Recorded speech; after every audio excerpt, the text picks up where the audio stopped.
The camera inside an elevator I service showed me my wife kissing a man on the ride up to the ninth floor. I was not looking for her. I was pulling footage for a door fault, and she rode straight into the middle of my work order with her hands in another man's jacket.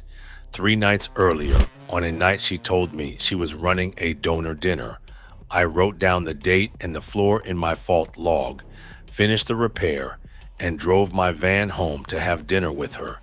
I fix elevators in Washington, D.C., 21 years married, one son, grown and stationed overseas, a row house we bought before the neighborhood got expensive. My wife runs events for a company in the city, fundraisers, retirement dinners. Her work happens at night, and I never thought twice about a late loadout. I carry the on-call phone 1 week a month, stuck cabs, door faults, water in the pit, any hour they call. Between her salary and my union scale, we were never rich and never worried, and the row house was 8 years from paid off. So we ran the house on odd hours for 20 years. That Saturday started as a 2-hour ticket at a luxury building with 2 elevators. Cab 2 had a door reopening on 9 when nobody pushed anything, and on a fault like that, the first move is pulling the camera clip for the window to see what the door actually did. The camera in that cab is ours, the recorder too. My company installed the whole system and maintains it. The recorder in that building keeps 30 days. I scrubbed backward through the week, watching those doors open and close, and at 40 seconds past 10 on the third night back, my wife walked into cab 2. Her hair was up the way she wears it for work. A man got in behind her, put his fob to the reader, and pressed 9.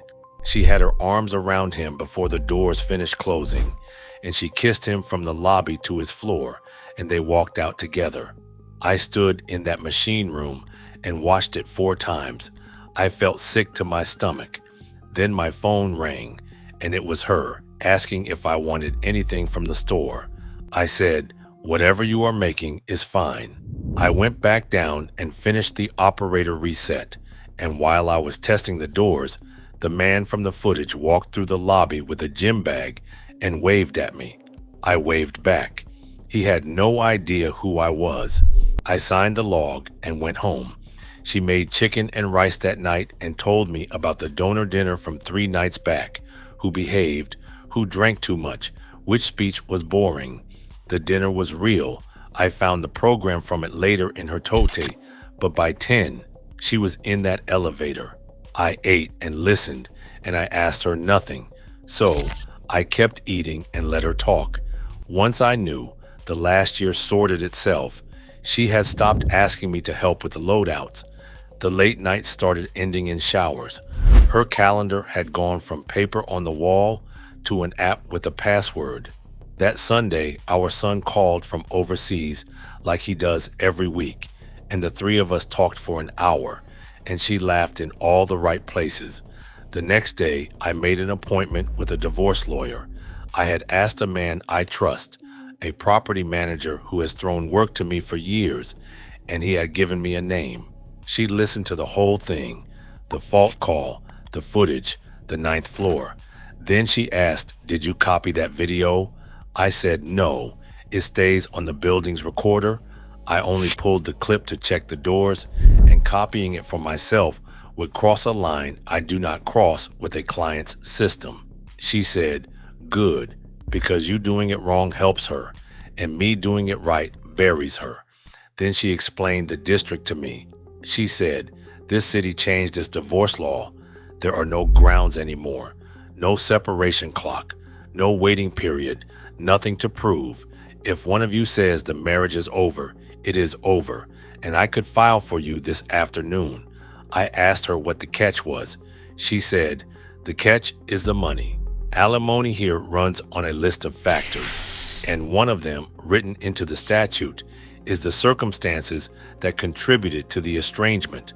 Property runs on its own list, and that list carries the same factor, and one more, dissipation, marital money spent on the affair. So, The divorce itself is simple, she said. Nobody has to prove anything to end it. But if she asks for $1 of support or $1 past her share, everything she did comes into the room. And in this city, she said, we do not have to tell her anything at all. We file clean, no grounds, no story. And the first time she learns what you know is the day her lawyer asks for money. I said, then that is how we do it. She asked what I owned, and I told her the house, the vans belong to the company, and my union pension and annuity. She said, the pension has a marital share, and the marital share is real, and how a judge splits everything around it, turns on those factors, so protect the records. Then she told me what she needed, and it was not a private investigator. She sent the building a preservation letter that same week. Hold the camera footage, hold the fob records, hold the front desk sign-in book. Litigation is coming. Destroy nothing. The recorder writes over itself every 30 days. The letter froze it at day 4. Her rules for me were short.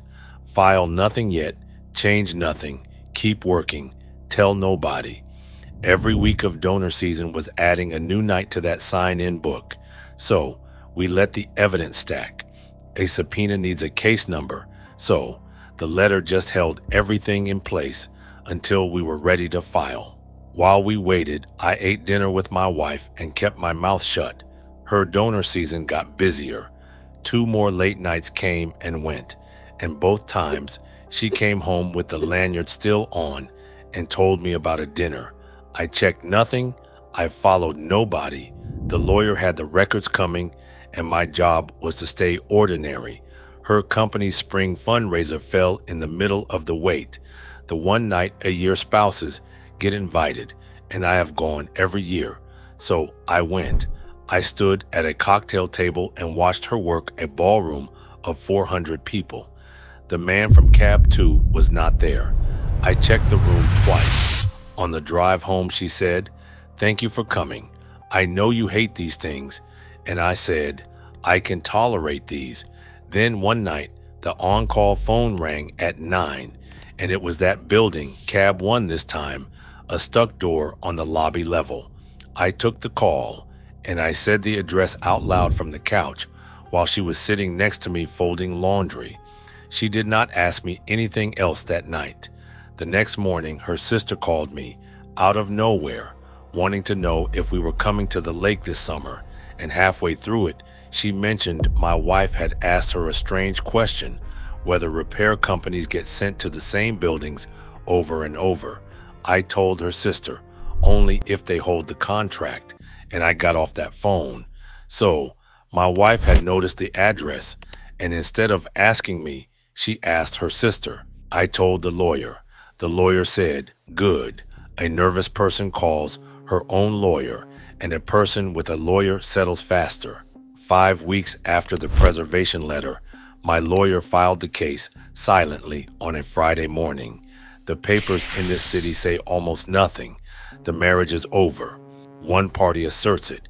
Here is the case number. No affair named, no floor, no camera, nothing for her to argue with. I said, "Serve it." My lawyer asked where I wanted her served, and I thought about the loading dock behind one of her venues. And then I thought about our son finding out his mother got served in front of a catering crew, and I said, "The house, one evening, just us."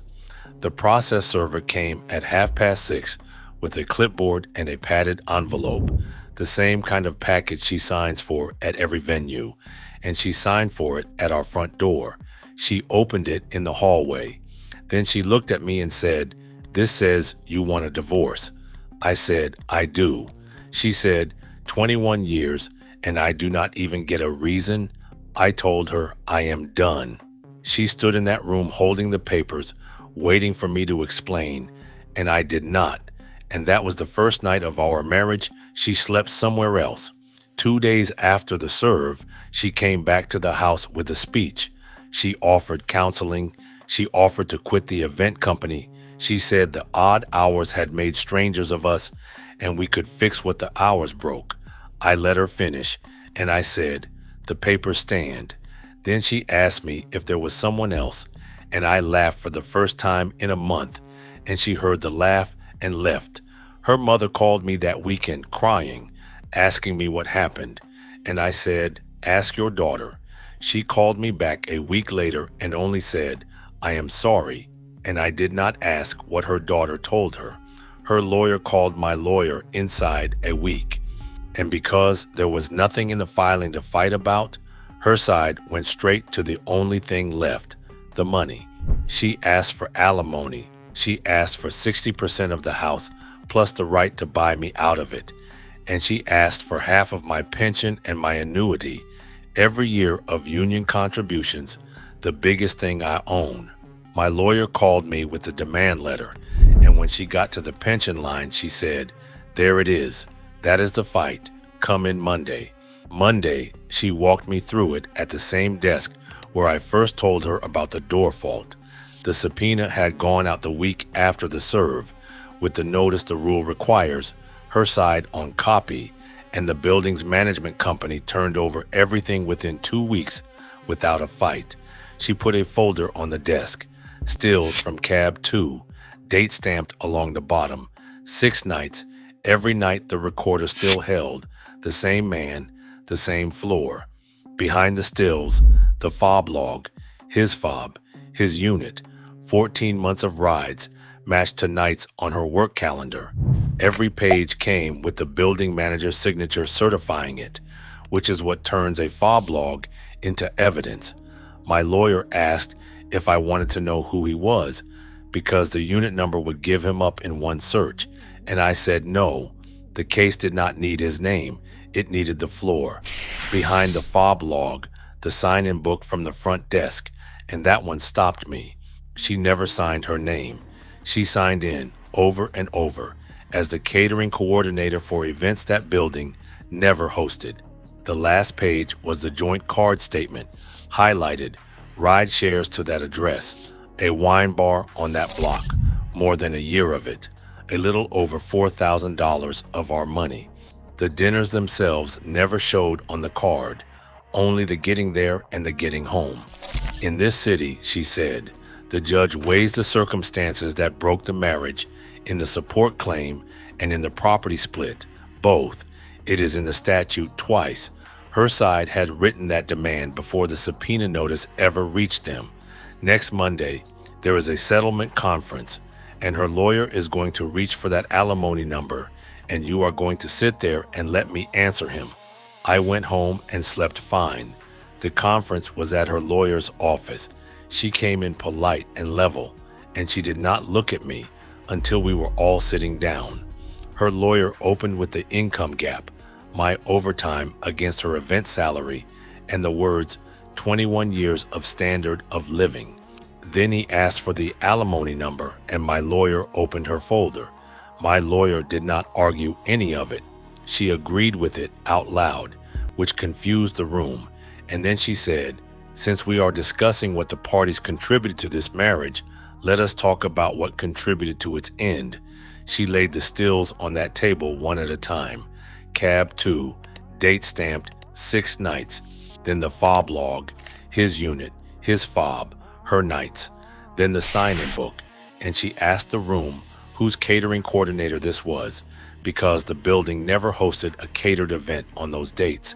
Then the joint card, highlighted, $4,000 of marital money spent getting to and from another man.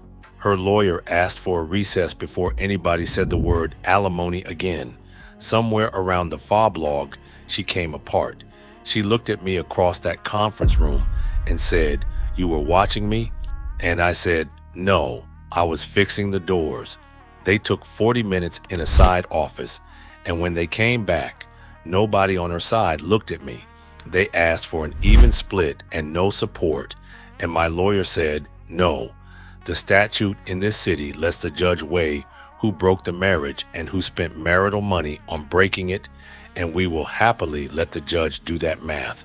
My wife called me that night, and it was the only real conversation of the whole divorce.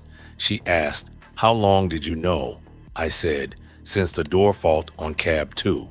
She was quiet for so long, I checked the screen, and then she said, "I was sitting next to you when that call came in." And I said, "I know you were." She never called me again after that night. They settled in 3 weeks. She waived alimony, every dollar of it. The dissipation came off her side, the $4,000 plus half the cost of the records fight, because my lawyer billed the subpoena work to the marital estate, and her lawyer did not have the stomach to argue it. The house went 60-40 my way, and I bought out her 40 and kept the row house our son grew up in. Her share of the annuity got traded into the house math. That is how my lawyer built the buyout. I took a loan against the annuity to cover the difference, and what is left of the mortgage is mine alone, gone in 6 years. The pension was the one place the law would not bend. The marital share of a pension gets divided in this city no matter what she did, and she walked away with her portion of those years, her legal share of that one asset and nothing else. The updated sign-in book came in with the last exchange of papers, and her last catering coordinator signature is dated the night before she was served. The decree hearing took about 10 minutes, a courtroom with nobody in it but us, the lawyers, and a clerk. And the judge asked me if the marriage was beyond repair, and I said, "Yes, ma'am," and that was the whole testimony. From the door fault to the decree, the whole divorce took a little under 5 months. No trial, no witnesses, no story in front of a judge. The affair never went into a courtroom, and she will never know that was my choice, because my lawyer offered me a public fight, and I turned it down. Our son knows. I called him overseas the night the papers were served, before she could reach him with a version, and I told him the truth. My son went silent for a second, and then he said, "Dad, I will fly home if you need me." And I told him, "Finish your tour. The house will still be here." He calls me every Sunday now. He calls her too, and I have never once asked what they talk about, because that is his mother. She moved out for good the weekend after the settlement, and I worked that Saturday on purpose, a modernization job in town, so the house would be empty while she packed her share. When I came home, her key was on the dining room table, on a note that said, "I never meant for you to see that." I put the note in the trash and made myself dinner. The man on 9 is still up there as far as I know. He was never my fight. He never made me a vow. She did, and I never said one word to him. Her company found out on its own. The building manager, the one who handed over the records, golfs with half the event world, and by spring, her company had quietly moved her off the donor accounts, the ones with receptions in buildings like that one, and onto corporate lunches. Her sister told me most of that, in texts I never asked for. The spring fundraiser happened without her this year, and I know because the company posted pictures, and her own sister sent them to me with no message, and I did not reply. Nobody fired her. 6 months after the decree, her oldest friend stopped me in a checkout line and said, "For what it is worth, none of us knew." And I said, "Neither did I," and we left it there. My son flew home for the holidays and stayed at the house, his old room, and on the last morning, he stood in the hallway and asked me if I was okay. I told him the truth. I said, "I am better than okay. I am done being lied to." He carried his bag to the van, and I drove him to the airport, and we talked about his next posting the whole way. This spring, that building put the elevator modernization out to bid. Both cabs, new controllers, new doors, new cameras. My foreman asked why I wanted that bid so bad, and I said, "I know the equipment in that building better than anybody." The man on 9 rode cab 1 down while my crew had cab 2 apart, and he waved at me again, the same wave, and I gave it back the same way. If anyone ever told him who I am, it has never shown on his face. I priced the job myself, and my company won it.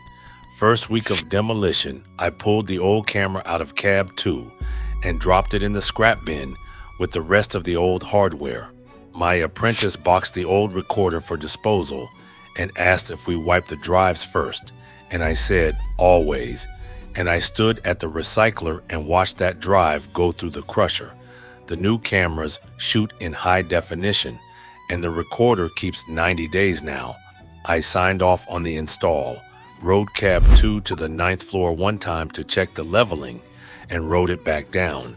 The doors opened clean on the lobby, and I closed out the ticket. Oh, if anybody is wondering, my son is mine. The DNA test proved it, way before he ever joined the military.